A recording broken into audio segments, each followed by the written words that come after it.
जी। आप बिहार की राजनीति में कदम रखे हैं, आने वाला समय जो लोकसभा का चुनाव है, क्या सबसे पहले तो इसमें कोई भूमिका होगी आपकी? और दूसरा ये कि माइक माइक माइक सुनाई दे। मेरा ये कहना है कि आने वाले वर्ष में आप जो बिहार की राजनीति में कदम रखे हैं, लेकिन आने वाला वर्ष जो है 2024 में वो लोकसभा चुनाव है, तो उसमें आपकी कोई भूमिका होगी?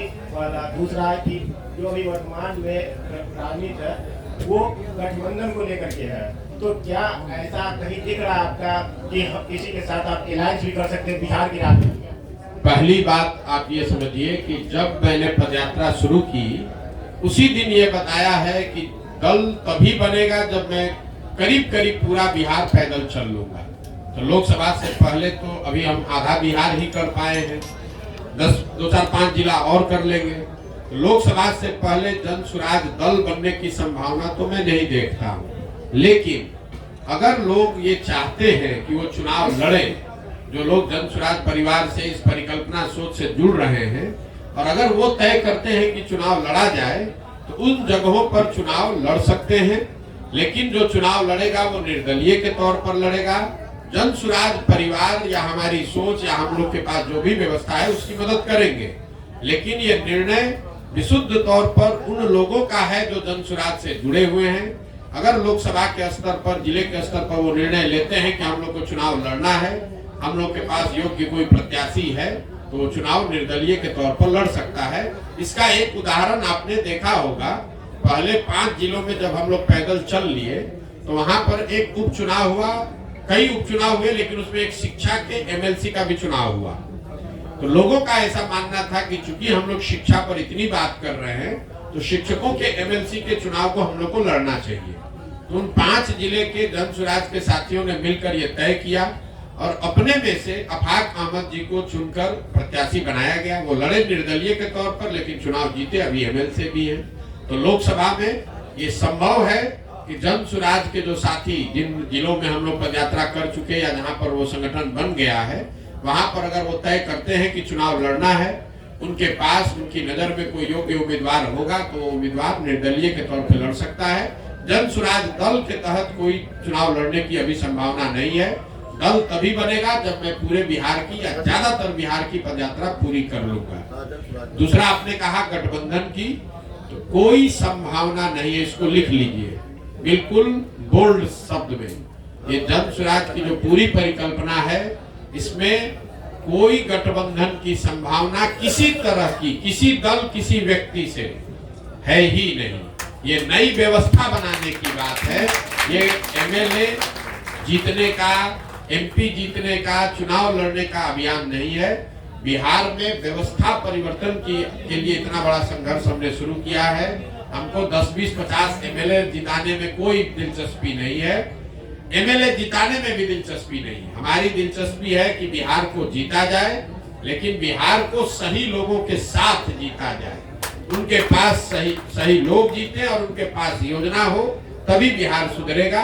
और जो हमारी अपनी समझ है कि जो अभी तक हमने देखा है 16 महीनों में, अभी तक जो मुझे दिख रहा है, जब ये दल बनेगा तो बिहार की जनता तैयार है। या तो वो इस दल को अर्श पे बैठाएगी या फर्श पे रखेगी। या तो जन स्वराज को 0 सीट आएगा या इतना सीट आएगा कि आप उसको गिन नहीं पाइएगा। इसलिए गठबंधन की कोई जरूरत भी नहीं है। ये संभव है कि सारे प्रयास के बावजूद जनता इससे इत्तेफाक न रखे, लेकिन अगर इत्तेफाक रखेगी तो ये मॉडल ही ऐसा है कि इसमें या तो आप पूरा ही आपका है या नहीं तो कुछ भी आपका नहीं है। लेकिन आपने शायद एक अगला सवाल से जुड़ा, आपने एक इंटरव्यू में बताया है कि आपकी विचारधारा जो कांग्रेस से मिलती जुलती मेल खाती है, तो क्या ये इंडिकेट है कांग्रेस के लिए आप खुला रास्ता? बिल्कुल। आप देखिए, जो मैंने कहा है उसको फिर से दोहरा देता हूँ। उन्होंने पूछा आपकी विचारधारा क्या है, तो मैंने कहा कि मेरी विचारधारा, हम गांधी को लेकर चल रहे हैं और हर दिन अपने भाषणों में भी कहते हैं कि पूरा ये जो जन स्वराज है, ये आजादी से पहले, आज की कांग्रेस नहीं, आजादी से पहले जो कांग्रेस की व्यवस्था थी उस व्यवस्था को पुनर्जीवित करने का प्रयास है। जहां दल जो है वो किसी व्यक्ति विशेष का ना हो, किसी जाति का ना हो, किसी परिवार का ना हो। आजादी से पहले जो कांग्रेस थी वो किसी परिवार की पार्टी नहीं थी, वो किसी जाति विशेष की पार्टी नहीं थी, वो उन सब की का दल था जो बिहार, जो राज्य, जो देश को आजाद करना चाहते थे। तो जन सुराज उस सोच से प्रेरित है कि बिहार में वो दल बने, हर वो व्यक्ति जो बिहार के पिछड़ापन से, गरीबी से, बदहाली से परेशान है, वो इसमें जुड़े और जुड़कर बिहार में परिवर्तन के लिए प्रयास करें। हम वो विकल्प बना रहे हैं और विचारधारा के आधार पर निश्चित तौर पर अगर आप महात्मा गांधी को लेकर चले हैं तो मैंने ये कहा कि आप कांग्रेस जिस विचारधारा को रिप्रेजेंट करने का दावा करती है, मेरी विचारधारा वही है। वो कर पा रहे हैं कि नहीं कर पा रहे हैं उनका मामला है, हम कांग्रेस में नहीं है। हमारी विचारधारा वो है जो महात्मा गांधी की विचारधारा कांग्रेस में थी, उसी विचारधारा को लेकर चल रहे हैं और उसी को आप कह रहे हैं कि कांग्रेस के लिए दरवाजा नहीं खोल रहे हैं। वो विचारधारा ही हम कह रहे हैं कि हमारी वही विचारधारा है। महात्मा गांधी की जो विचारधारा थी, उसी विचारधारा से प्रेरित होकर इस व्यवस्था को बनाने का प्रयास है और उसी विचारधारा को कांग्रेस या उनके साथी दल उस विचारधारा का प्रतिनिधित्व होने का दावा करते हैं। उस नजरिए से आप कह सकते हैं कि मेरी विचारधारा उनसे मिलती जुलती हो सकती है या उनके करीब हो सकती है।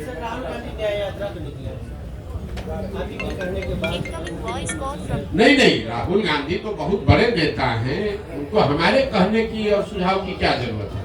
वो पहले भारत जोड़ो यात्रा उन्होंने किया है और शायद अभी बस से पद यात्रा तो नहीं करेंगे, जो अभी कल हम लोगों ने मीडिया में पढ़ा, शायद अब वो बस से या गाड़ी से पूरब से पश्चिम एक यात्रा कर रहे हैं। तो मुझे मेरी ओर से उनको शुभकामना है, मैं उसमें क्या कह सकता हूँ। अभी आपने एक प्रश्न कहा कि हम चुनाव में लड़ेंगे, मैंने ये नहीं कहा। जो लोग ही लड़ेंगे, मैंने देखिए आप लोग बात को इधर से उधर घुमा देते। मैंने कहा कि जब जन सुराज दल लोकसभा से पहले है नहीं, तो जन सुराज दल तो चुनाव लड़ नहीं सकता है। लेकिन जन सुराज से हर जिले में जहां पदयात्रा हुई है, ये संख्या आपको बता दूं, करीब 55 से 60 हजार लोग इस परिकल्पना से जुड़कर इस दल को बनाने वाला बनना चाहते हैं। तो हमने उनको ये कहा है कि अगर आप जन सुराज से जुड़े हैं, आप 60 हजार लोग बैठ के निर्णय लीजिए कि दरभंगा में चुनाव लड़ना है कि नहीं लड़ना है।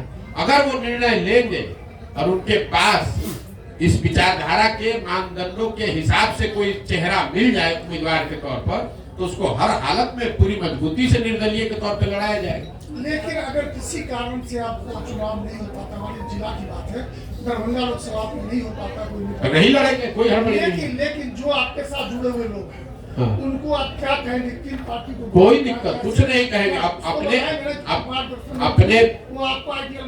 अपने विवेक के अनुसार आप जहां भी चाहें आप वहां वोट कर सकते हैं। मान लीजिए कि आप कांग्रेस की विचारधारा में यकीन रखते हैं और कांग्रेस वहां चुनाव नहीं लड़ती है। कई ऐसे जगह है जहां कांग्रेस की विचारधारा में यकीन रखने वाले लोग हैं, लेकिन कांग्रेस पार्टी वहां भी चुनाव नहीं लड़ती है।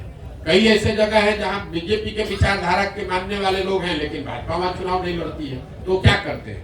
अपनी समझ से जो उपलब्ध ऑप्शन है उसमें से आप चुनाव करके उसको जिसको वोट देना दीजिए।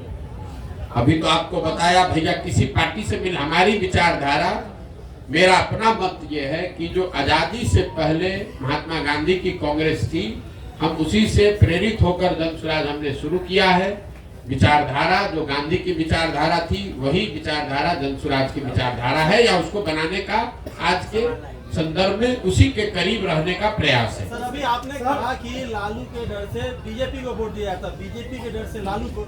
2005 से लेकर आज तक नीतीश जी को किसके डर से वोट मिला? नीतीश जी को दो वजहों से वोट मिला है। पहली बात, जो नीतीश कुमार को वोट देता है उसका मेन वोट वही है जो लालू जी के खिलाफ वोट देता है।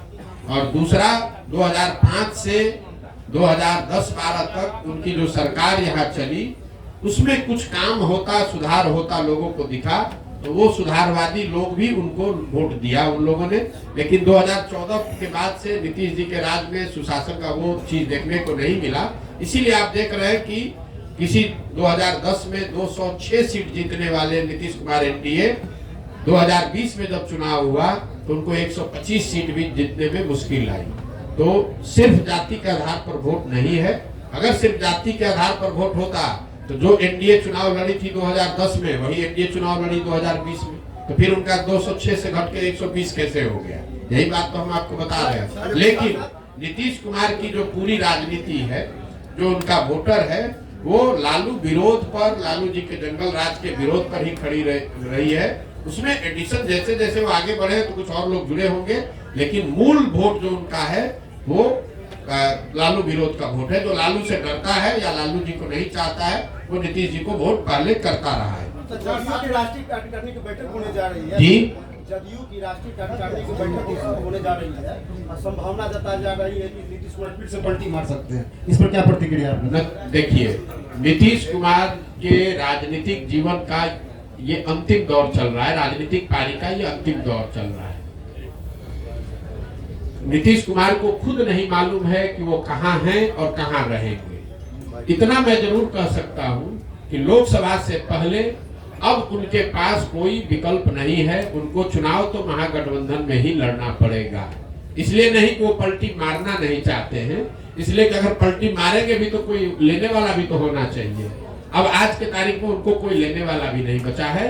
नीतीश कुमार राजनेता के तौर पर और जदयू दल के तौर पर अब बहुत बड़ा बोझ हो गया है। जो उसको उठाने का कोशिश करेगा वो भी उस बोझ के तहत नीचे दब के मर जाएगा। जहां तक आपने कहा राष्ट्रीय कार्यकारिणी की बात, तो नीतीश कुमार का अपना तरीका है। वो ताश के पत्तों के तरह नेताओं को अपने पार्टी में ऊपर नीचे करते रहते हैं। और यही वजह है कि 18 साल से मुख्यमंत्री रहने के बावजूद उन्होंने अपनी पार्टी में कभी कोई एस्टेब्लिश्ड ऑर्गेनाइजेशन या कोई सेकेंड लाइन लीडरशिप बनाया ही नहीं। किसी को लाते हैं, उससे काम निकाला। मान लीजिए 14 में हम पर उन्होंने दाव लगाया, हमको लेकर आए, घोषणा कर दिया कि यही हमारे उत्तराधिकारी हैं, यही आगे रहेंगे।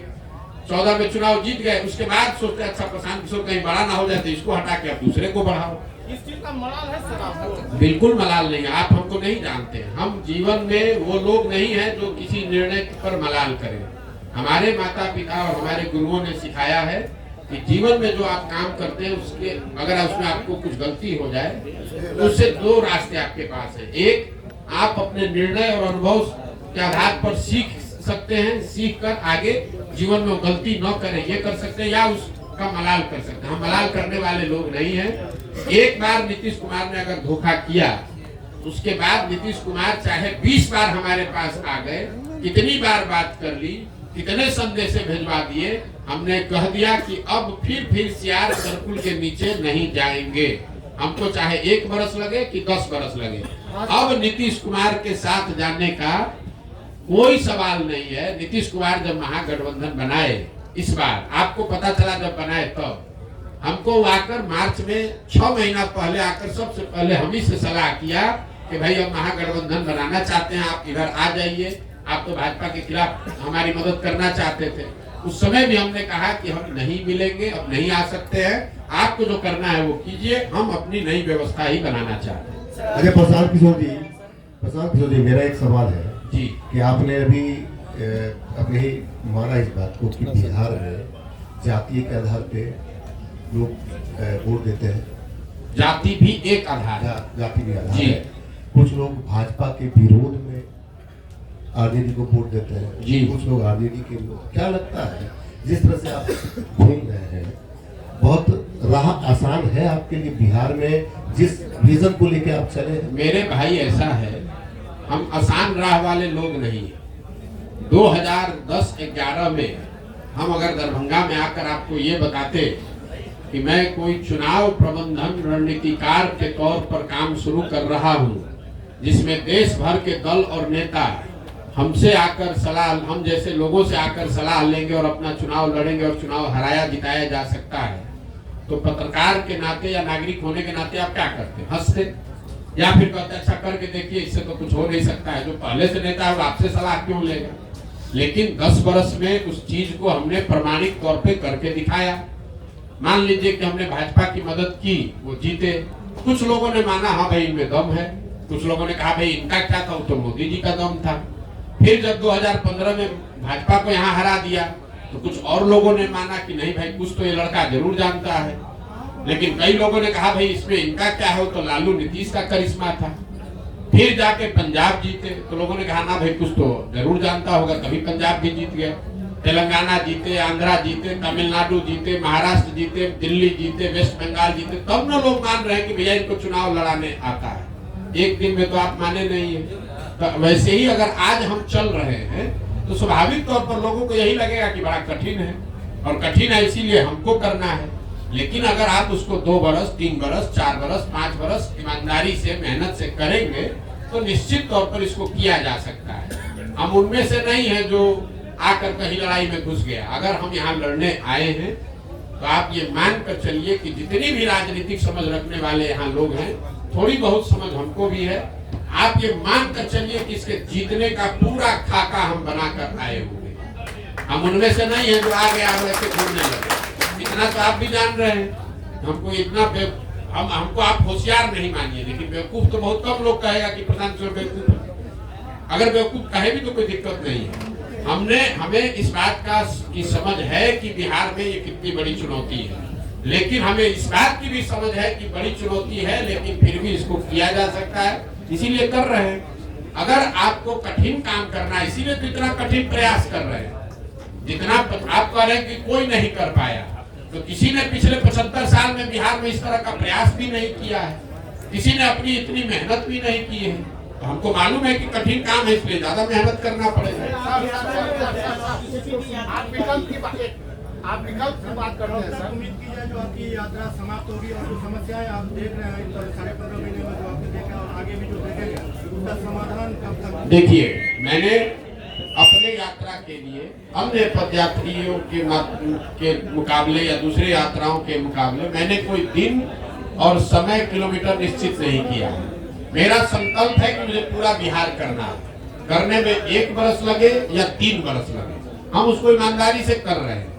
हम 15 महीना 16 महीना हो गया हम यहीं पर हैं। अभी 12 जिला किए, हमको कोई घबराहट नहीं। हम दरभंगा आए 25 दिन का कार्यक्रम बनाकर, यहाँ हमको 35 दिन लग रहा है। क्यों? कई बार लोग चाहते हैं कि आप ये गांव भी घूम लीजिए, वो गांव भी घूम लीजिए। सिर्फ पदयात्रा ही नहीं है, पदयात्रा के साथ मुझे दरभंगा से निकलने से पहले उन लोगों को चिन्हित भी करना है जो इस परिकल्पना को, इस संगठन को यहाँ बनाएंगे, चलाएंगे।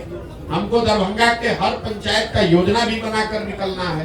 तो हम ये दावा नहीं कर सकते कि ये कब खत्म होगा, लेकिन अभी तक का जो अनुभव है उसके हिसाब से आप मान कर चलिए कि 1.5 साल और अभी कम से कम लगेगा, और मुझे कोई जल्दी नहीं है। उसके नहीं समाधान तो भाई, समाधान का रास्ता तो बनाते जा रहे हैं। समाधान तो तभी होगा जब लोग अपनी समस्याओं पर वोट करेंगे। समाधान तब होगा जब सही लोग चुन कर आएंगे। समाधान तब होगा जब इन समस्याओं के निवारण का रास्ता, योजना, विजन बनाया जाए। तो तीनों चीज पे लगे हुए हैं। जब इसको पूरा करेंगे तो आपको सफलता दिखती मिलेगी। प्रसाद जी एक सवाल मेरा है। आपने जो क्राइम को लेकर, बिहार में बढ़ते क्राइम को लेकर एनसीबी के डाटा पे बात की है, तो मेरा एक अनुमान है कि पहले प्रीवियस ईयर में जब क्राइम का ग्राफ बहुत था, अब जो है चूंकि पहले केसेस दर्ज नहीं होती थी, सोशल मीडिया इतना एक्टिव नहीं था, लोगों के संज्ञान में बातें नहीं आती थी, और अब एक छोटी सी भी घटना घटती है तो वो केस रजिस्टर्ड होता है। सर केस अब रजिस्टर्ड होता है तो ऑब्वियसली क्राइम का डाटा जब ये केस रजिस्टर्ड होगा तो एनसीबी के पोर्टल पे जब वो चढ़ेगा तो ग्राफ तो दिखेगा कि नहीं। मेरे भाई आपका भ्रम है, हम आपको क्लेरिफाई कर रहे हैं। सर आपका कहना ये ठीक है कि जब लालू जी का राज था तब एफआईआर होता ही नहीं था थाना में, तो क्राइम दिखेगा कैसे? लेकिन आपने ध्यान नहीं दिया, मैंने डेटा कंपेयर किया 21 का 22 से। तो 21 में तो क्राइम रजिस्टर हो रहा था जी, तो 22 में भी क्राइम रजिस्टर हो रहा है। तो क्राइम रजिस्टर होने की वजह से ऐसा हो जाए ऐसी बात तो है नहीं। जो व्यवस्था से क्राइम रजिस्टर करने की व्यवस्था 21 में थी वही आज 22 में भी है। उसमें 24% की बढ़ोतरी हुई है। ऐसा नहीं हुआ है कि 2022 में बिहार सरकार ने क्राइम के प्रति ज्यादा सेंसिटिविटी दिखाते हुए नए थाने सेट कर दिए या एफआईआर की प्रक्रिया को आसान कर दिया, ऐसा कुछ नहीं हुआ है। प्रक्रिया जो 21 में थी वही 22 में। अगर हम 2005 से कंपेयर करें तो अब आपका बात ठीक है। हम तो 21 को 22 को 21 से कंपेयर कर रहे हैं, और उसमें क्राइम रजिस्टर करने की जो व्यवस्था है उसमें कोई आमूलचूल परिवर्तन नहीं लाया गया है। तो ये कंपेरेबल डेटा है और 24% FIR ज्यादा हुए हैं, ज्यादा कॉग्निटिबल क्राइम हुए हैं, ये डेटा दिखा रहा है। और सिर्फ दिखाने की बात नहीं है, सिर्फ आंकड़ों की बात नहीं है। हम लोग जब पैदल चल रहे हैं और आप लोग भी समाज में रहते हैं, मैंने आपको क्या कहा पूरी बात सुनिए। जब शुरुआती महीनों में मैं चल रहा था तो लोग बताते थे कि भैया देखिए अब आजकल फिर क्राइम बढ़ेगा शायद। फरवरी के बाद मतलब महागठबंधन सरकार बनने के 5-6 महीने के बाद से लोग आकर कह रहे भैया देखिए क्राइम बढ़ गया है। तो मैं जो लोगों से सुन रहा हूँ वो भी डेटा में कहीं ना कहीं, क्योंकि अभी जो हम चल रहे हैं डेटा तो उससे पहले का है, इस बार डेटा उससे भी बढ़कर आएगा। सर मेरा सवाल है कि आप विकल्प की बात करते हैं तो बिहार जो है 1975 से ही विकल्प की तलाश में रहा है और जितने क्षेत्रीय क्षत्रप हैं उसी विकल्प की उपज है और इन सारे लोगों ने बिहार को छला और ठगा है। तो आप जन स्वराज जो है एक विकल्प के रूप में देखा जा रहा है, इसकी क्या गारंटी है कि पिछले लोगों की तरह जन स्वराज बिहार के लोगों? मेरे भाई हमारी हर भाषण को सुन लीजिए। हम हर भाषण में पहले कहते हैं कि आप बिल्कुल प्रशांत किशोर पर भरोसा मत कीजिए, आप अपने आप पर भरोसा की। प्रशांत किशोर अगर जन स्वराज बनाते, हम इसके नेता होते, हम आपको कहते कि हम आपका ठीक कर देंगे, तब में धोखा देते। हम तो आप हमारी भाषणों को जाकर सुन लीजिए। हम ये कह रहे हैं कि कोई प्रशांत किशोर 10 प्रशांत किशोर आ जाएगा तब भी आपका जीवन नहीं सुधरेगा। आपको अपने आप में अपने वोटिंग बिहेवियर में सुधार करना है और दल अगर बनाना है तो सबको मिलकर बनाना होगा ताकि कोई किसी को न ठगे। अगर बिहार के 10 लाख लोग मिलकर दल बना रहे हैं तो सब लोग तो एक दिन में नहीं परिवर्तित हो जाएगा। प्रशांत किशोर तो ठग सकते हैं। आपने कहा पहले हुआ है, पहले किसने यहाँ बिहार में सबको सबसे संवाद करके मिलके इतनी बड़ी पदयात्रा करके किसने दल बनाया? यहाँ दल तो आधा मिनट में बनता है। जो दल बनाया वो कहा कि हम इसके नेता रहेंगे और हमारे बाद हमारे बेटा रहेंगे। दल तो यहाँ ऐसे ही बनता है। बिहार के लोगों से बातचीत करके कोई दल बना हो, आप हमको बता दीजिए, हम मान लेंगे कि हमारी गलती है। प्रशांत जी मेरा दो सवाल है। कुछ लोगों का कहना है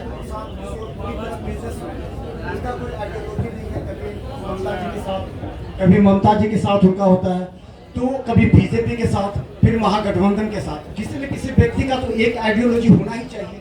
एक बिजनेसमैन का कोई आइडियोलॉजी नहीं हो सकता। तो जनता कह रही है कि प्रशांत किशोर, पप्पू यादव, विकास वैभव और प्रशांत किशोर इस तरह एक टीम बनाकर काम कर रहे हैं जो कहीं ना कहीं महागठबंधन या फिर बीजेपी से समझौता करने की बात करेंगे। देखिए मेरे भाई, ऐसा है कि हमारा काम ही हमारी पहचान है। हम किसी मुख्यमंत्री प्रधानमंत्री के लड़के नहीं हैं और आप क्या करते हैं हमको मालूम नहीं है, लेकिन जो बिजनेस करता है उसकी कोई आइडियोलॉजी नहीं है। ये आपकी समझ है, ये समाज की समझ नहीं है और इसमें सच्चाई भी नहीं है। मान लीजिए एक बार तो आपकी बात मान लेते हैं कि हम बिजनेस करते थे। हम बिजनेस करते थे ना, चोरी नहीं ना करते थे, किसी का लूटे नहीं ना है, कहीं भ्रष्टाचार नहीं न किए हैं। अपने दिमाग से, अपने हुनर से, अपनी मेहनत से हमने बिहार का, जहां आप जाकर मजदूरी करते हैं उन राज्यों में जाकर हमने बिहार का झंडा गाड़ा है, वहां बिहार का झंडा बुलंद किया है। आप बहुत आइडियोलॉजी वाले हैं, आप बहुत आइडियोलॉजी वाले हैं, तो आपके बच्चे जाकर वहां ठेला पर सब्जी बेच रहे हैं। हमारी आइडियोलॉजी नहीं है तो उन्हीं राज्यों में जाकर हम वहां के राजा को बनाते हैं। तो आपको तय करना है कि आपको किसके साथ रहना है और मेरी आइडियोलॉजी क्या है, इसको समाज को जांचने दीजिए। स्वाभाविक है बहुत लोगों को अच्छा नहीं लगेगा, तो न लगे उससे क्या दिक्कत है। जब देश आजाद हुआ, प्रशांत किशोर तो बहुत छोटे आदमी हैं, जब देश आजाद हुआ जिस दिन 15 अगस्त 1947 को, उस दिन भी इसी देश के हजारों ऐसे लोग होंगे जो अंग्रेजों से सैलरी लेकर उनके साथ काम कर रहे थे। उनको तो महात्मा गांधी पर भरोसा नहीं था, उनको देश की आजादी पर भरोसा नहीं था। तो ये तो समाज है। कभी 100% लोग तो आपसे, समाज में 100% लोग तो आपकी बात से सहमत नहीं होंगे। हम अपना काम कर रहे हैं, लोग सहमत हो न हो ये उनकी पीड़ा है, उनकी समझ है, हमें उसकी ज्यादा चिंता नहीं है। आप ज्यादा व्यथित न हो, हमको इतनी समझ है कि कितना लोग समझ रख रहे हैं, नहीं रख रहे हैं। अगर समझ नहीं रख रहे हैं और हर आदमी हमको गलत ही कह रहा है, तो आखिर सुबह से शाम तक 2 बजे रात तक हमसे मिलने आ कौन रहा? ये भी आप पत्रकार होने के नाते आपको पूछना चाहिए। उनका देखिए, उनका ये कहना था कि जैसे अलग अलग स्टेट में आपकी अलग अलग। अरे भाई, हमने 10 बरस काम किया है, हमने आपको गिनवाया, वही काम हमारी पहचान है, तभी ना आप यहाँ बैठे हुए हैं। यहाँ 15 महीना नहीं 15 साल पैदल चल के आएगा तो कोई पत्रकार आएगा सुनने? आप भी इसीलिए आए हैं कि आपको मालूम है कि ये प्रशांत किशोर है, अगर ये प्रयास कर रहा है तो यहाँ ठोक कर जाएंगे सबको, चिंता मत कीजिए। चुनावी रणनीतिकार अपने आप को कहते हैं, जितने जगह आपने बिहार में भ्रमण किया अभी तक, तो क्या 2024 का चुनाव जो होने वाला है उसमें दलों पे प्रभाव पड़ेगा? कितने जगह हम जब चुनाव ही नहीं लड़ रहे तो आप नहीं लड़ रहे हैं। आप सुन लीजिए बात, 2025 का चुनाव होने दीजिए, उसके बाद आप हमको खोजिएगा मिलने के लिए कि प्रभाव क्या पड़ा नहीं पड़ा। हमारा जो ट्रैक रिकॉर्ड है, लोग हमको जब चुनाव का परिणाम आता है तब खोजते हैं कि कौन है। जब तक चुनाव का परिणाम नहीं आता है तो सब आदमी यही कहता है कौन है प्रशांत किशोर, तो बिजनेसमैन है, ये तो एनजीओ चलाता है, ये तो लैपटॉप चलाता है। और जब परिणाम आता है तो कहता अच्छा यही है प्रशांत किशोर। तो यही बिहार में भी होगा 25 में। एक सवाल आखिरी है, जिसको भी आपको लगता है ना कि जो बहुत बड़ा राजनीति का समझ है, उसको भी प्राइवेट में जाकर पूछ लीजिएगा, जिसको दम हो बिहार में, जिसको भी दम है, उसको खुली चुनौती दे रहे हो, खाली कह दे कि हमको भैया ये चुनाव हम लड़ेंगे प्रशांत किशोर के खिलाफ, पूरा बिहार में जिसको दम है कि हम आके सामने कहते हैं हम लड़ाते हैं, जरा जीत के दिखा दें, जिसको दम है, खुला चुनौती दे रहे हैं। तीनों दल का जो नेता बिहार का कोई क्षेत्र चुन ले और कहे कि भैया हमको यहाँ हरा कर दिखा दीजिए, उसको दिखा देंगे कि कैसे चुनाव लड़ा जाए। हमको किसी से सर्टिफिकेट की जरूरत नहीं है, हम यहाँ चुनाव लड़ने नहीं आए हैं, हम बिहार में अपना जीवन खपा रहे हैं इस राज्य को सुधारने के लिए। सुधरे न सुधरे वो समय बताएगा। चुनाव को लेकर हमको बिहार के टुटपुंजिया नेताओं से सर्टिफिकेट नहीं चाहिए। ये बिहार में जो लोग नेतागिरी करते हैं, इनके जो आका हैं, उनकी जब गाड़ी फंसती है तो हमसे सलाह लेने आते हैं। अब उनको हम बताएंगे चुनाव कैसे लड़ा जाएगा, ये हमको बताएंगे। पप्पू यादव जी ने आरोप लगाया है। चलिए छोड़िए, आगे बढ़े। मेरा एक प्रश्न, एक तरफ रामलला की मूर्ति का 22 तारीख को 22 तारीख को अयोध्या में मंदिर निर्माण है, दूसरी तरफ राहुल गांधी यात्रा निकाल रहे हैं। कई लोग ऐसे हैं नेता जो वहाँ जाने के लिए, ऐसी स्थिति में प्रशांत किशोर जो भोजन के बहुत नजदीक होते हैं, साथ ही साथ हर चीज को जानते हैं, क्या कहेंगे जिनको मंदिर निर्माण और एक तरफ यात्रा, वोटर भी कर और नेता भी कर। अरे ये कंफ्यूज आप लोग हैं। राम मंदिर का उद्घाटन चुनाव में बहुत बड़ा मुद्दा नहीं है। मैं आपको ये अपने अनुभव के आधार पर बता देता हूँ। चुनाव की जितनी समझ हमको थोड़ी बहुत है, कोई एक मुद्दा जिसको आपने पहले कड़ाही पर चलाकर गुड़ बना लिया है, अब वापस से उसको चढ़ाकर समाज को उस तरीके से आंदोलित नहीं किया जा सकता है। राम मंदिर के मुद्दे पर एक बार जब आडवाणी जी सोमनाथ से चले, तब एक बार उस मुद्दे पर वोट पड़ा। उसके बाद वो बहुत बड़ा मुद्दा है, लोगों के सबकॉन्शियस माइंड में है, चर्चा में है, प्रचार होगा, लेकिन वोट उस पर नहीं पड़ेगा। आप मोदी जी ने जब अपने पार्लियामेंटेरियन से, अपने सांसदों से मुलाकात की, तो मोदी जी ने भी खुद कहा कि खाली राम मंदिर के नाम पर चुनाव नहीं जीता जा सकता है, क्योंकि एक बार मंडल आया तो देश में बहुत आंदोलन हुआ, लेकिन जब 5 वर्ष के बाद मंडल लागू किया गया तो किसी को पता नहीं चला। आज जब रिजर्वेशन के लिए यहाँ बिल पास हुआ तो उस पर कोई रिएक्शन नहीं है। तो समाज की इतनी समझ रखिए, काठ की हांडी या कच्ची हांडी, आप एक ही चीज को बार बार नहीं चला सकते हैं। जन आंदोलन हुआ अन्ना के समय में लोकपाल को लेकर, आज आपको लगता है कि जन लोकपाल के नाम पर आंदोलन फिर से हो सकता है? उस समय हुआ, पूरा देश अन्ना के साथ जन लोकपाल के नाम पर खड़ा हुआ। आज अगर अन्ना भी आ जाए, जन लोकपाल फिर से लेकर बैठ जाए तो भी कोई नोटिस नहीं लेगा। तो राम मंदिर का उद्घाटन बहुत बड़ी घटना है, उसकी चर्चा होगी, बीजेपी उसका प्रचार प्रसार भी करेगी, उसका लाभ लेने का कोशिश भी करेगी, लेकिन वोट उस पर बहुत ज्यादा प्रभावित उसकी वजह से नहीं हो, दूसरी वजह से लोग वोट भले दे दे, वो अलग बात है। राम मंदिर का निर्माण एक घटना बहुत बड़ी घटना है, उसका उद्घाटन बहुत बड़ी घटना है। हाँ सर, राम मंदिर का निर्माण नहीं, बात घुमाते बहुत है। राम मंदिर का उद्घाटन एक बड़ी घटना है, लेकिन उस घटना का वोट पर सीधा प्रभाव नहीं पड़ेगा। आप जाकर यहाँ पूछ लीजिए जो भाजपा को वोट दे रहा है कि वोट आप इसलिए दे रहे हैं कि 22 तारीख को उद्घाटन है, कि वोट आप इसलिए दे रहे हैं कि मोदी जी नेता है। तो ज्यादातर लोग कहेंगे कि हम वोट मोदी की वजह से दे रहे हैं। ये नहीं कहेगा कि 22 तारीख को उद्घाटन है इसलिए हम कम्युनिस्ट पार्टी के वोटर थे, क्योंकि 22 को उद्घाटन है तो भाजपा को देने लगेंगे। ऐसा लोग नहीं मिलेगा। हाँ सर, दिख रहा है प्रसाद, हैं? मोदी को टक्कर देने वाला विपक्ष में कोई दिख रहा है चेहरा आपको?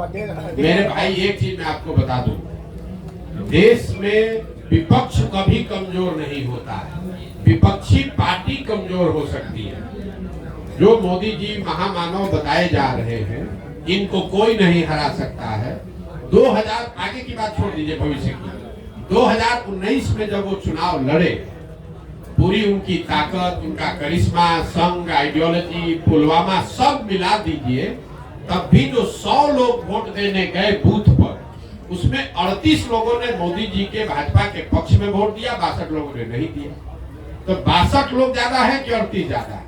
तो इस देश में विपक्ष कभी कमजोर नहीं है। ये जरूर है कि विपक्ष का जो दल, विपक्ष की सेंटिमेंट को रिप्रेजेंट करने वाले जो दल है वो कमजोर हो सकते हैं। इसलिए आप गांव देहात में घूमते हैं तो ऐसा नहीं है कि हर गांव में लोग जय जयकारा कर रहा है कि भैया भाजपा आ गई तो हमारा जीवन बदल गया, लेकिन फिर भी जाकर वो वोट इसलिए दे सकता है कि उसको लगता है कि राहुल गांधी के मुकाबले तो फिर भी ये ठीक है, या लालू यादव के मुकाबले फिर भी ठीक है, इसलिए लोग वोट देते हैं। चेहरा कोई नहीं है।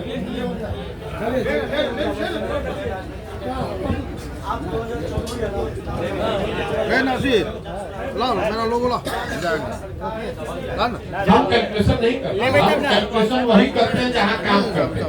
हम बंगाल में काम कर रहे थे, हमने बंगाल का कैलकुलेशन बताया नहीं, हम कुछ आइडिया वाले नेता नहीं है। हम जो बोलेंगे बिहार के नजरिए से आपको बोल देते हैं, आप इसको हेडलाइन ले लीजिए। बिहार में लोकसभा चुनाव में जदयू को, इस बात को ध्यान रखिए, अभी महागठबंधन नहीं कह रहे हैं, जदयू को 5 सीट भी नहीं आएगा, और अगर आ जाए तो हमारी गर्दन पकड़ लीजिएगा। 5 सीट भी नहीं आएगा, और लोकसभा चुनाव के बाद जदयू एज ए राजनीतिक दल का विघटन शुरू हो जाएगा। हम उन बातों पर टिप्पणी नहीं करते हैं जिसका हमको सीधा अनुभव नहीं है। बंगाल पर हमने टिप्पणी की क्योंकि बंगाल में हम काम कर रहे थे, और ठोक कर कहा कि भाजपा को 100 विधायक नहीं आएगा, 77 आया, देश भर का लोग कह रहा था 200 आएगा। तो यहाँ बिहार के नजरिए से आपको कह देते हैं जदयू को 5 सीट नहीं आएगा, 1 आए 2 आए 5 पार हो जाए तो आप हमारा गर्दन पकड़ लीजिएगा, बिहार की जनता के सामने खड़ा होकर माफी मांगिएगा। क्या नहीं दे? अरे टूट कुछ नहीं होता है। अभी नीतीश कुमार मुख्यमंत्री के कुर्सी पर हैं, टूट तो नीचे से अंदर पूरी हो गई है। अब चूंकि सत्ता में वो बैठे हुए हैं तो लोग उनके साथ चिपका हुआ है। लोकसभा तक इंतजार करेगा, लोकसभा का रिजल्ट आएगा, उसके बाद उस दल का विघटन शुरू हो जाएगा। क्या इससे फर्क पड़ता है कौन रहेगा कौन हटेगा? चलिए ना, तो माइक ले लीजिए। हेलो बिल्कुल सबको समर्थन दिया जा रहा है, जो